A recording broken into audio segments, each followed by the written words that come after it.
Afternoon, good evening. This is Dr. Shiraz Farooq and Sydney Farooq. Hi, good evening, everyone. Hi, everybody. Good evening. We are live at the DaBootyDoc Talk in Tampa, Florida, at Colorado, America. Welcome. Thanks for joining us tonight for another fun episode. We're episode number 15 tonight. And do you know the topic today, guys? It hurts. I know that much. You know, the topic today is a very special topic that everybody hears about, talks about, makes a joke about. Oh, yeah. It's a pain in the butt. It's a pain in the butt. That's exactly what we're talking about, ladies and gentlemen. Today's topic is pain in the behind. Butt. Or the bottom. Or the rear. Or the rear. Or the downstairs. The many names given to the bottom. And the fact is that pain in that area is a very big deal. And we use it as a colloquial joke that, you know, you're being a pain in the butt or something like that. But it's actually a very sensitive topic. Ooh, we're in sync. We're connected tonight. That's weird. That's not weird. We're married. That's why we got married, right? So if you haven't been a part of one of our discussions before, the DaBootyDoc Talk is just frank conversation with a proctologist. So we're not here to give you maybe medical advice per se, but have a good conversation about something that will educate you a little bit, maybe send you in the right direction if you're looking for a place to get some answers. So and we wanted to thank all our friends and audience that are joining all over. Thank you guys. The DaBootyDoc is for entertainment purposes. Hopefully we'll make you laugh and maybe think a little bit, and some education also that we provide on this talk. And this is the only show that we recommend that you watch while you're on the toilet. So I'm not sure if I would say that though, because being on the toilet and having a phone is something that most proctologists generally would not want you to do. Unless you're educating yourself about your pain in the butt, then you might be able to pull a excuse there. Pull a Shiraz on that? Okay. Well, what we want to talk about is this issue that we have seen happen to a lot of our patients. They come in and say, "Doc, my butt hurts." Mm-hmm. Or you make a joke about it and say, "Dude, I'm having severe pain or itching or burning or discomfort." There are many names given to it. And the pain that is in the bottom comes in many different forms. That's right. It can be mild to severe. So don't think that it has to be, knocking you off your feet to be considered, a problem. Yes, pain in the butt is a problem and that needs to be dealt with. So that's why we're here today to talk about a very easy, very simple, and very sensitive topic for the people who are joining in today, the DaBootyDoc Talk with Sydney and Shiraz. And today's topic is bottom pain. If you didn't know. So what is your pain in the butt? Let's go over maybe a couple different types of butt pains you might experience over time. So when I chose this topic, I wanted to talk about the 5 common causes because that way people can know, hey, top 5 things, do I have it or not? So think of it like Insta Google. Okay, so pain in the butt, the number 1 cause is hemorrhoids. Of course. Which are also known as asteroids. If you didn't know. So hemorrhoids are swelling of the blood vessels around the anus and inside the anus. Yes, and you have veins in your butt. And sometimes these blood vessels can get swollen, meaning they get angry and they can get inflamed. Mm-hmm. And that can cause you to become very sensitive in that area, and a sensitive tushy is a problem, and hemorrhoids are the number 1 cause of this problem. So if you're experiencing pain, you might have hemorrhoids. It might just be as simple as that. We can stop there. And hemorrhoids can be actually of 2 different types. We have talked about it in the past in one of our discussions, but it's usually the external hemorrhoids, the ones that are on the outside, that cause pain. And these are visible sometimes. You may wake up one morning and notice a lump around your anus or your bottom, or if you have a hard bowel movement or a diarrhea-like episode where you have runny bowel movement, you may notice a sudden lump afterwards. Sometimes heavy lifting, like going to the gym or lifting Picking up your furniture fat babies. or something like that can cause a problem. So hemorrhoids are something that are very common. Millions of people all over America suffer from hemorrhoids. That's great. These are external hemorrhoids in the majority of the patients that cause pain, and they may appear as purple blood vessels. They may be swollen, red, hot, poker. They may be other signs like bleeding or drainage from that area. That's also visible. Sometimes these are so painful that patients can't sit or stand. They're miserable. So hemorrhoid pain can vary. Might be hardly noticeable, might be very severe. And the pain may last for many weeks. And sometimes these are internal hemorrhoids, and internal hemorrhoidal pain is more like a deep pain. It's a dull, achy discomfort with bowel movements, and the pain is different than the pain of the external hemorrhoid.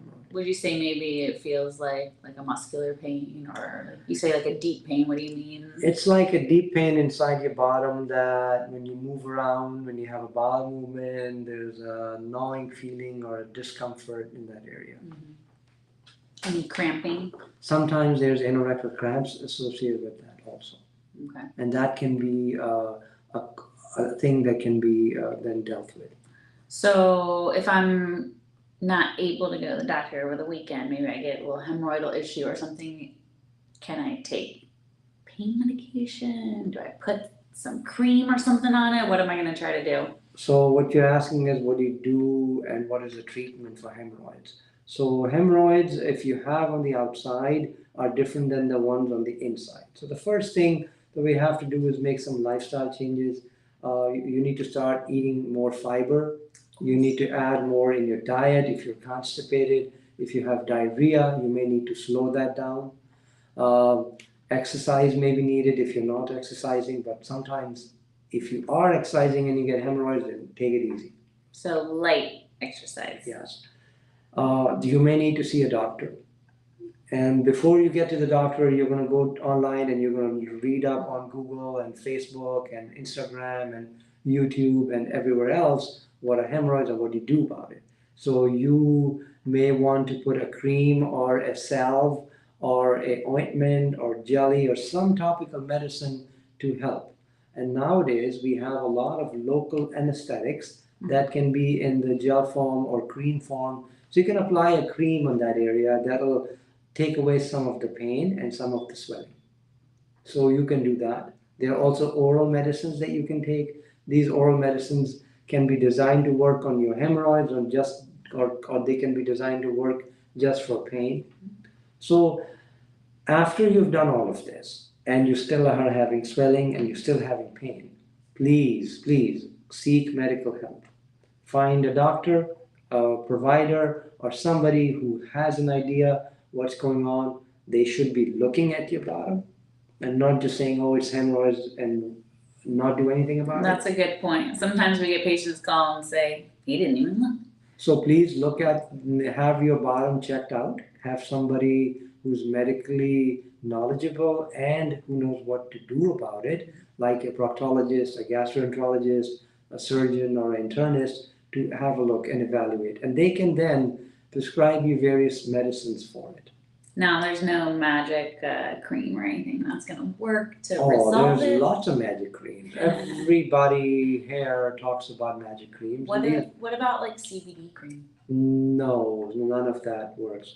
So creams like that can be used. You will also use sometimes medical therapy, and sometimes you may have to go see a surgeon who may have to incise a hemorrhoid and drain it. And sometimes they have to operate and cut it out. So surgical treatment may be necessary after medical treatment has been unsuccessful. So that's the number one cause of anorectal pain is hemorrhoids. Do you know how to spell hemorrhoids? I actually do, because I type it a lot. But good question. So in hemorrhoids, there's only one M and two R's. So hemorrhoids. So Break it double down R, a little bit. HEMORRHOIDS. H-O-I-D, hemorrhoids. There you go. All right, that's the. We used to have a word giant billboard outside that asked if you got roids, so if you need any help, you can just drive by our practice and our sign will help you out there. So the number 2 cause of anorectal pain or butt pain, do you know what that is? I do, because I see a lot of patients dealing with this one and it's no fun. It is. So it's basically a word that's maybe common to a lot of us. It's called fissure, which is a cut in the anus or around the anus. So this is a cut in the lining of the anus, and that causes a rip. And that rip becomes worse when a bowel movement passes through, and that causes severe pain. That is sharp. That's like a knife that's cutting through you. Or sometimes patients tell us that they are having severe symptoms like they are pooping shards of glass, or they are very, very miserable, like a hot poker is going through them. And these patients are in severe pain. The pain can last for months to years. And the pain can come and go. So those are things that you have to look out for. So fissure most likely is going to be pretty painful. You're Yes. not going to be like, oh, it hurts sometimes. It's painful when it's there. And anal fissures can be acute, meaning they just happened, or they can be chronic. In chronic fissures, sometimes patients have pain that waxes and wanes. Like if they have constipation and severe hard bowel movements, the pain will be worse than if they have a soft bowel movement. So that's the clue to how you treat anal fissure. And that would be, drum rolls, eat Fiber. more fiber. That's what I thought. Yes, guys, eating more fiber will make your bowel movements softer. They will allow you to evacuate them easily, and as you do them, the rip or the cut that you have may not be stretched out so much and may not cause so much discomfort. Yeah, so if you think about it, your butthole has to do a lot of stretching and squeezing and pushing, and so any little tiny cut down there is going to be very painful. And the more you can keep it from having to do too much stretching and working too hard, then you want your stool to be softer, truly. So that's one of the main things that fiber is a good resource for, because it actually bulks your mass and it keeps it the right consistency, so you don't have these hard stools or little pieces of stool that are pebbled together. So fiber gives you good, regular, consistent poop. So once you start to eat more fiber, you hydrate yourself, you're starting to do more exercise and lifestyle changes, you also want to treat the fissure. And, so you get the cause out of the way, and then there are medicines to help you.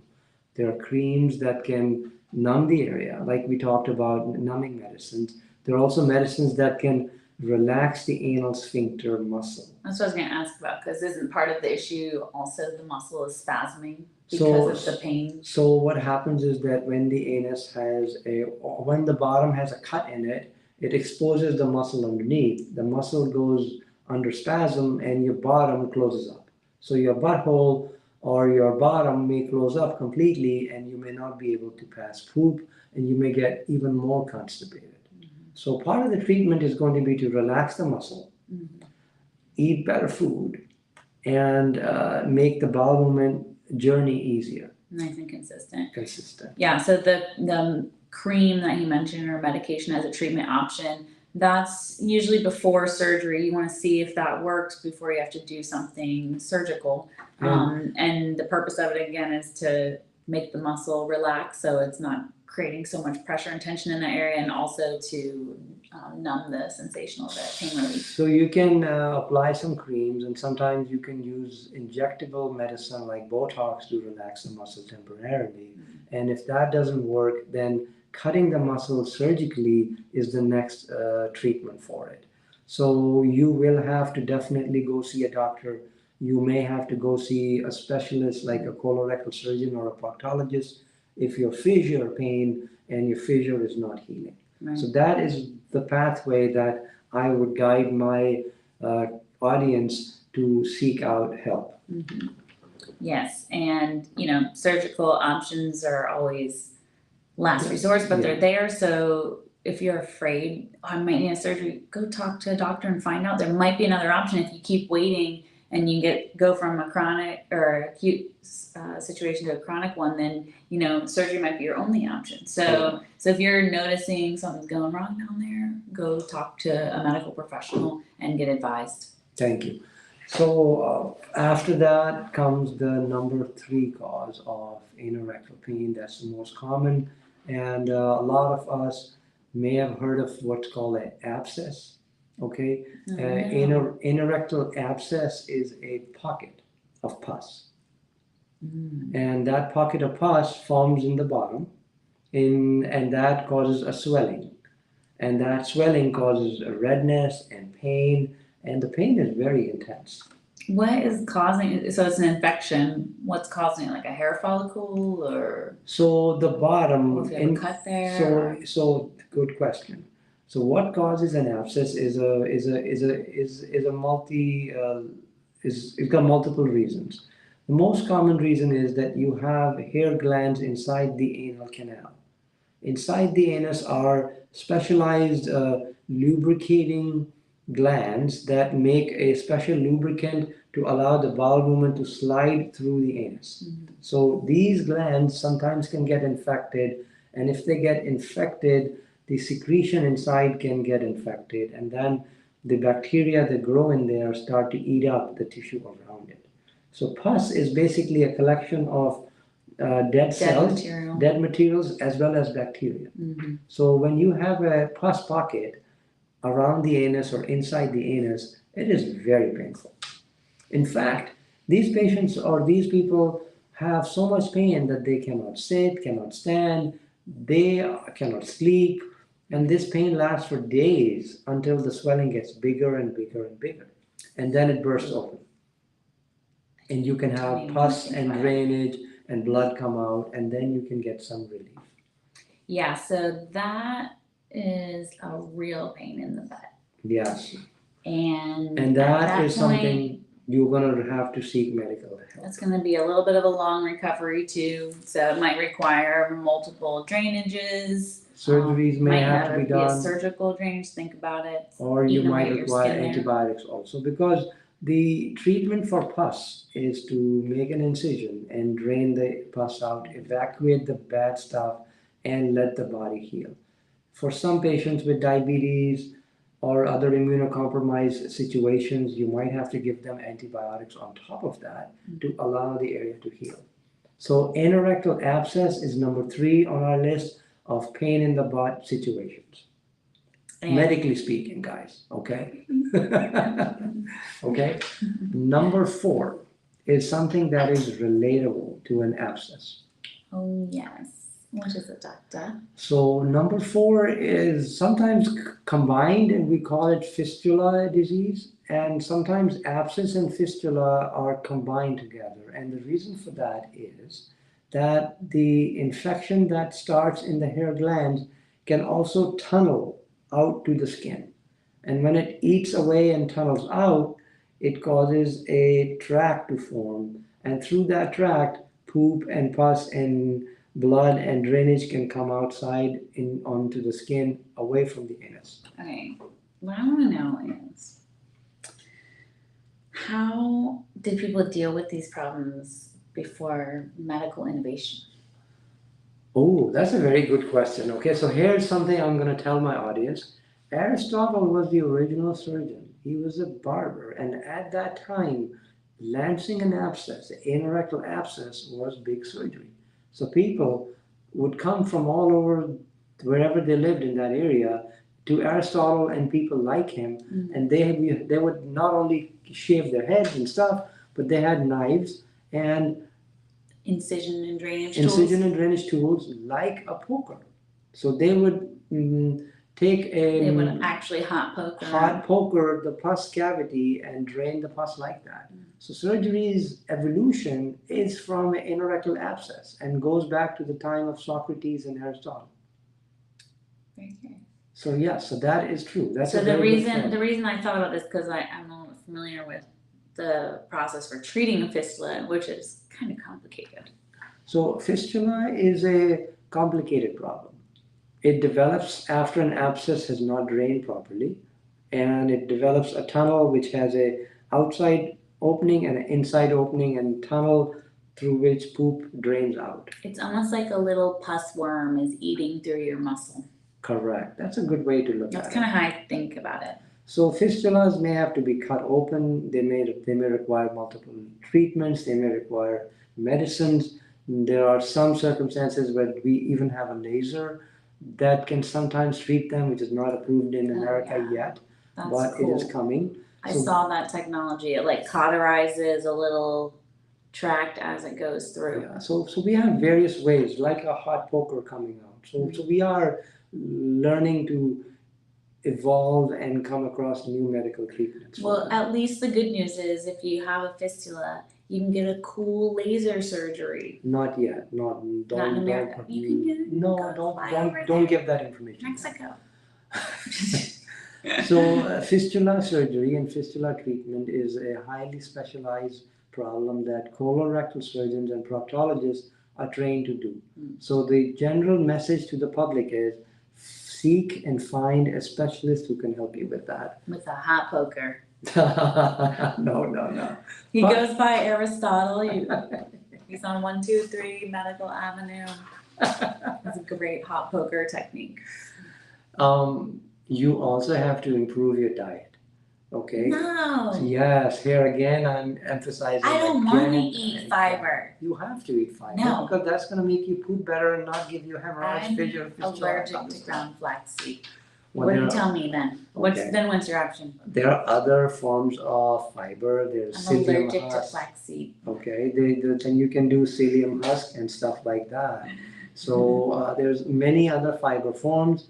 Fiber is soluble and insoluble. You can get it in fruits. You can get it in vegetables.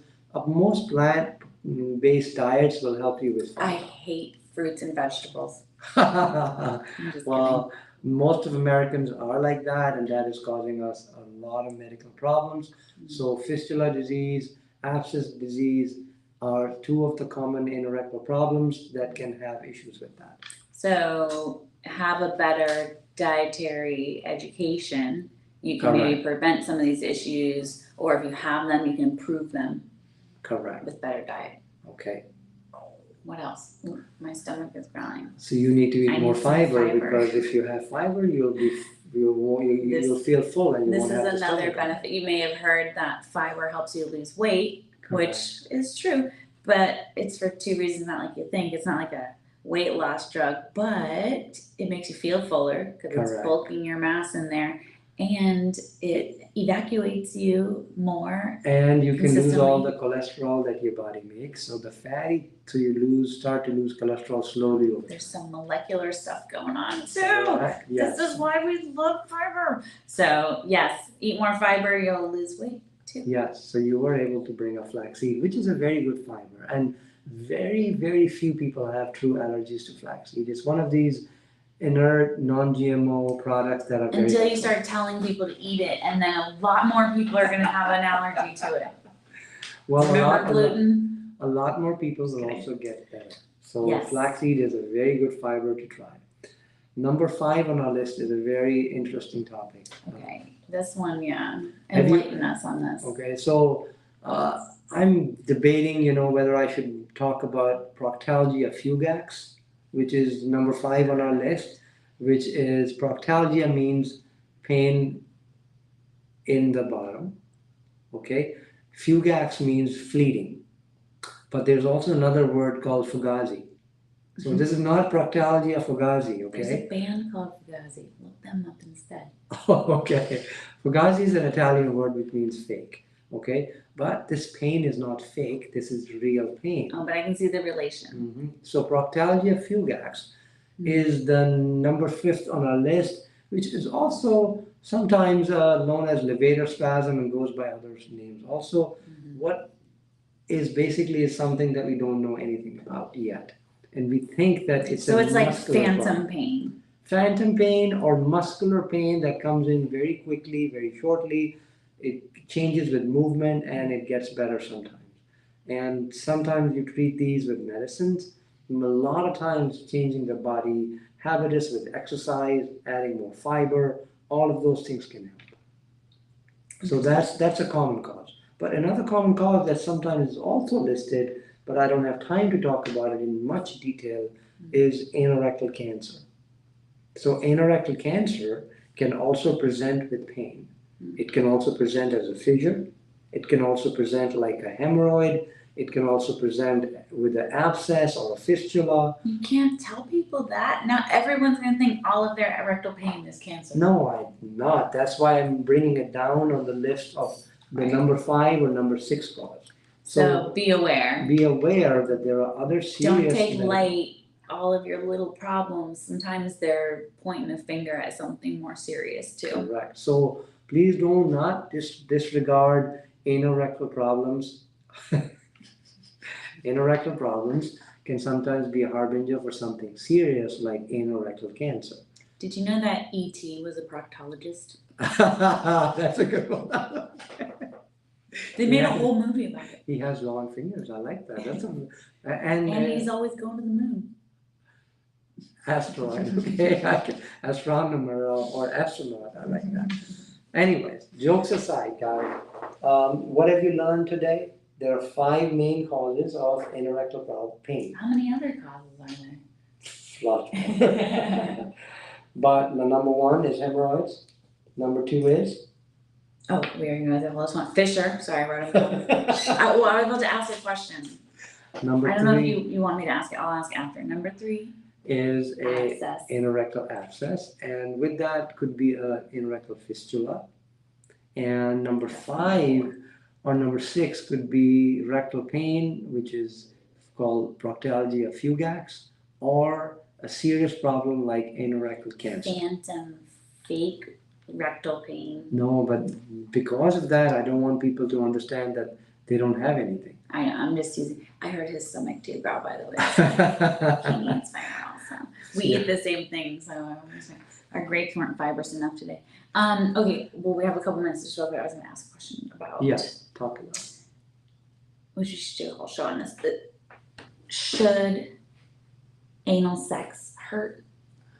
Oh, that's a good question. And anal sex can hurt if you have a open sore like a fissure, fistula, abscess, hemorrhoids, or you're not using enough lubrication, or you're using too much force, or and there are other causes. But for that, I will inspire my audience to come back for another talk, because anal sex and pain associated with that or not can be visited at another episode. So you should be able to safely have anal sex and not experience pain, and that should be normal. Incorrect. There has to be a lot of things that have to be done. You have to use lubrication, you have to be gentle, your partner has to be understanding. So There's a lot of things that under the right conditions has to be done. So, you know, when we ask these questions, behind that, for the layman out there, we have to give answers that can be helpful to them, and just telling them that anal sex is bad or good is not the answer. Mm-hmm. So you have to put it in context that if there's a pathology associated with that, then you need to get that checked out. If there's not, then you need to answer and ask, are there other things that can help with that? Mm-hmm. So we'll visit this in another episode, I promise you guys. Mm-hmm. So here we are, time's running out. We have a minute left. Sydney Farooq. Fiber. Eat more fiber is the message that we have been bringing to our audience at DaBootyDoc Talk. And Sydney and Shiraz, we are both here talking about anorectal pain and pain in the butt today. Hopefully, you guys got some information from us. Yes, hopefully ask questions in between episodes. Do you know what we're talking about already next week? We're going to post it, so keep an eye out. I'll come up with something good for us. I was thinking actually about maybe abscess. Yes, that'll be done also. So yeah. So anyway, I hope you all have a great night. Thanks for joining. We'll see you in another week here. Thursdays at 7 o'clock. Thank you guys. Have a fantastic evening. Bye bye. Yes, yeah. From And Tampa, Florida. keep your pain in the butt under wraps, okay? Take care. Actually, not under wraps, but get it checked out if you need it. Well. You know? Keep it under wraps by getting it checked out. Correct. All Take care, right, guys. good Thank night, you. everyone. Good night. Thank you. Bye bye.